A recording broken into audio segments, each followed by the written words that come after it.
আইটেলের সবথেকে জনপ্রিয় সিরিজ যেটা নাকি আপনার স্যামসাং এর ফ্ল্যাগশিপ সিরিজকেও টপ করতে, সেটা শুধু আপনার ডিজাইনের ক্ষেত্রে, বাকি সব আদার্স স্পেসিফিকেশনের দিয়ে কিন্তু এটা এখনো বাচ্চা। হ্যাঁ, আমি কথা বলছিলাম আইটেলের এস সিরিজের, যেখানে এবার আমরা দুটি স্মার্টফোন দেখতে পারবো, আইটেল S25 এবং আইটেল S25 আলট্রা। মূলত এই ভিডিওতে আমরা আইটেল S25 আলট্রাকে নিয়ে আলোচনা করব। তবে হ্যাঁ, স্মার্টফোনটার স্পেসিফিকেশন গুলো পড়ার পর কিছু ক্ষেত্রে আমার স্মার্টফোনটা ব্যালেন্সও লেগেছে, আবার কিছু ক্ষেত্রে স্মার্টফোনটা আবার আনস্যাটিসফাইডও লেগেছে। তবে আপনারা এই সম্পূর্ণ ভিডিওটি দেখলেই বুঝতে পারবেন যে স্মার্টফোনটি আসলে আপনাদের নেওয়া উচিত কিনা। হ্যাঁ, প্রাইসিং এর বিষয়টা আমি আগে ক্লিয়ার করে দিই। স্মার্টফোনটি যে বেস ভেরিয়েন্টে রয়েছে, means 8GB RAM 256GB internal storage, সেটা প্রাইস কিন্তু বাংলাদেশে রাখা হতে পারে 22 কিংবা 25,000 টাকার মধ্যেই। আপনি 8GB RAM এর সাথে আরো 8GB ভার্চুয়াল RAM এক্সপেন্ডেবল করে মোট 16GB RAM এর মজাটাও নিতে পারবেন, সেটা অবশ্যই বক্সে উল্লেখ করা আছে, দেখতেই পাচ্ছেন। তবে আমরা স্যামসাং এর এস সিরিজের বক্সে যে স্মার্টফোনটি পেতাম, বাকি সব সেপারেটলি বাই করতে হতো। তবে আইটেলের এস সিরিজের সবকিছু কিন্তু আপনি বক্সে পেয়ে যাবেন, যেমন সিম ইজেক্টর টুল থেকে শুরু করে একটা টেম্পার গ্লাস দেন, একটি টিপিউ ট্রান্সপারেন্ট কেস দেন, বক্সে থাকা একটি 18 ওয়াটের ফাস্ট চার্জিং ব্রিকও দেওয়া হয়েছে।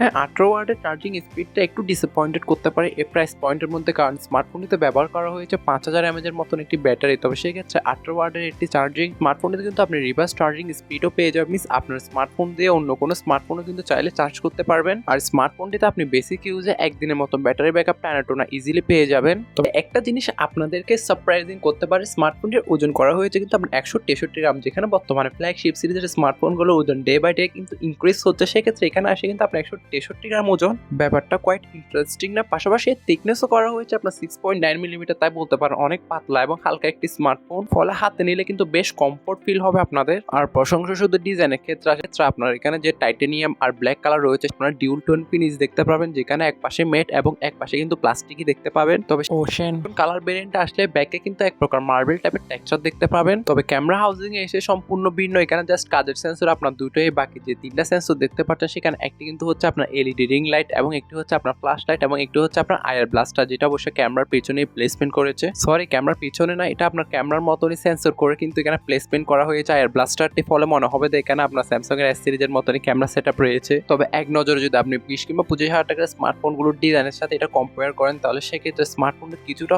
সম্ভব এগিয়ে থাকবে। তবে ব্যাকে যে আপনার এলইডি রিং লাইটটা ইউজ করা হয়েছে, ওটা জাস্ট আপনার চার্জিং এর ক্ষেত্রে, গেমিং এর ক্ষেত্রে আর নোটিফিকেশনের ক্ষেত্রে কিন্তু পপ আপ করে জ্বলে উঠবে। আর ব্যাকে প্রোটেকশন করার জন্য আপনার কর্নিং গোরিলা গ্লাস 7 সিরিজের কোনো একটা প্রোটেকশন থাকতে পারে, এখনো শিওর না, এখানে 7i হতে পারে, তাই মোটামুটি শক্তপোক্তই বলতে পারেন। পাশাপাশি IP64 এর মতন তো সার্টিফিকেশন থাকছে। তবে হ্যাঁ, ফ্রন্ট আসলে একটা সারপ্রাইজ দিতে পারে আপনার এই 3D কার্ভ অ্যামোলেড ডিসপ্লেটি, যেখানে আমরা এবারে দেখতে পারবো 6.78 ইঞ্চি মাপের ফুল এইচডি প্লাস রেজুলেশনের একটি অ্যামোলেড ডিসপ্লে। আর চিনোম বেজেলের দিকে দেখতেই পাচ্ছেন খুবই সিমেট্রিক্যাল করা হয়েছে। পাশাপাশি 100% DCI-P হোয়াইট কালার গেম আউটও থাকছে। হ্যাঁ, রিফ্রেশ রেট হিসেবে 120 হার্টজ তো থাকছে, আর এখানে কিন্তু পিক ব্রাইটনেস হিসেবে দেওয়া হয়েছে 1400 নিটসের পিক ব্রাইটনেস, তাই ওভারঅল মাল্টিমিডিয়ার ক্ষেত্রে আপনাকে আনস্যাটিসফাইড করবে না। আর ডিসপ্লেটিকে প্রোটেকশন করার জন্য কর্নিং গোরিলা গ্লাস 7i এর প্রোটেকশন তো থাকছেই। তবে সেক্ষেত্রে কিছুটা ডিসঅ্যাপয়েন্টেড করতে পারে স্মার্টফোনটি হার্ডওয়্যার সেকশনে, কারণ স্মার্টফোনটি কিন্তু চিপসেট হিসেবে থাকছে আপনার ইউনিসক্সের T620, যেটা 12nm বেসড একটি অক্টাকোর প্রসেসর। তাই বলতে পারেন যে আইটেল এখানে কিন্তু কস্ট কাটিংটা করে দিয়েছে, মিনস আপনারা যারা পারফরমেন্স লাভার রয়েছে স্মার্টফোনটি থেকে অবশ্যই দূরেই থাকবেন। তবে হ্যাঁ, হাই এন্ড গেমগুলো মোটামুটি মিডিয়াম গ্রাফিক্সে রেখে প্লে করা যাবে, কারণ স্মার্টফোনটার বেস ভেরিয়েন্ট যেহেতু শুরু হচ্ছে আপনার 8GB RAM ভেরিয়েন্ট দিয়ে, যেখানে UFS 2.2 এর ক্যাটাগরির পাশাপাশি LPDDR4X RAM টেপ থাকায় মোটামুটি রিড এবং রাইটের স্পিডও কিন্তু ভালো পাবেন। তবে আমার মতে এখানে আর একটু পাওয়ারফুল চিপসেট ইউজ করতে পারে, কারণ 20 থেকে 25,000 টাকা প্রাইস পয়েন্টের মধ্যে এরকম একটা স্মার্টফোনে যদি এত লো ক্যাটাগরির একটা চিপসেট থাকে, তাহলে সেক্ষেত্রে গ্রাহক অবশ্যই হতাশ হবে। তবে এখানে কিন্তু আপনার আইটেল একটা কথা ক্লেম করেছে, স্মার্টফোনটিতে নাকি আগামী 5 বছর পর্যন্ত আপনি সেম এক্সপেরিয়েন্সই পাবেন পারফরমেন্সের দিক দিয়ে। তবে এটা কতটা মেনটেন থাকবে সেটা অবশ্যই নেওয়ার পরেই বুঝতে পারবেন। তাই পারফরমেন্সের ক্ষেত্রে যারা নর্মাল মাল্টিটাস্কিং ইউজার রয়েছেন তারাই মোটামুটি স্যাটিসফাইড হলেও হতে পারেন। পাশাপাশি ব্যাকে আসলে দেখতে পারবো এই ডিউল ক্যামেরা সেটআপ, যেখানে রয়েছে 50 মেগাপিক্সেলের মেন